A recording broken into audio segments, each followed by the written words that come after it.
Modules are the best way to organize your Canvas course or to build your Canvas course. Each of these is a module that I have in my Year 8 course, and I'm just collapsing them with this little triangle, which makes them a little bit easier to see.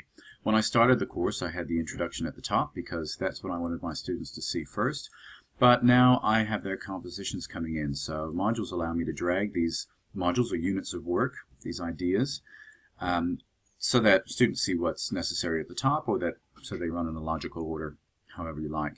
You can publish or unpublish modules, so if you don't want them to see these bottom few, just hover over the cloud and unpublish it. You can also publish or unpublish individual things within these modules. Now, a module takes anything in Canvas and allows you to organize it. Once you have created a module, so to add a module, click the blue button plus module. I've created one called Task 1 Composition. Once you've created it, you can hit on the plus sign, and then you can add anything you want. It comes up by default in assignment.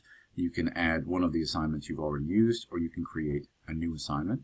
But there's many other things you can add as well. You can add a quiz, you can add a file that you've uploaded, or a file that you upload right now, a content page, which is a web page, a discussion, so you can get students to talk to each other or talk to you, just a text header. The text header I've used here, they don't really click on it, but when they look at their modules, they can see, oh, the next thing, and they don't see these little dotty dots. They see the indents like this. The next thing we're going to do is how to create your blues composition, and it follows along in order. You can indent these further by increasing or decreasing indent. This is also by the little gear here. This is also where you can edit them, move them to another place, or remove them entirely.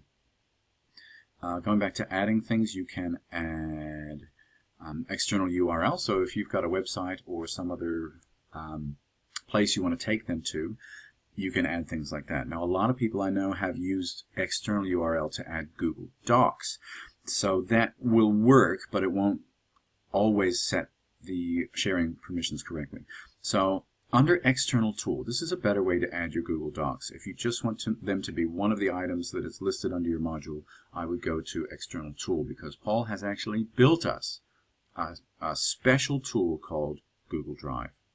And if you click on the Google Drive tool, this will go and find and set all the permissions for you so that you basically have a link straight to that document.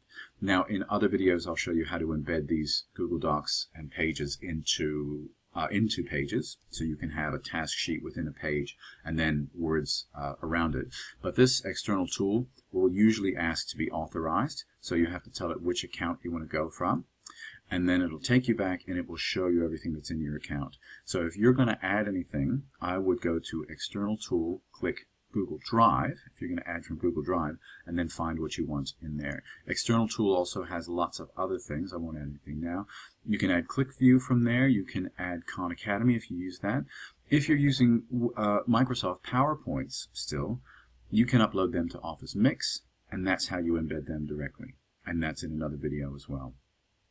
You can use YouTube like this. There's many ways to upload things, but if you just want to add under a module a link to a Google Drive item or YouTube, this is where you go, External Tool. So modules are wonderful things. Modules are great ways to keep the kids organized. You might even go through and number these 1, 2, 3 to really help. But when you're starting out, you might see some other videos that say go to pages, go to files, and you can do that, and you can create everything under all your pages and put all your files in there.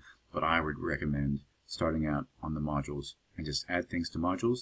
They'll still appear in your pages list, they'll still all be there, but gee, that's hard to find my way around. It's much easier for me and the students to add and arrange things within the modules.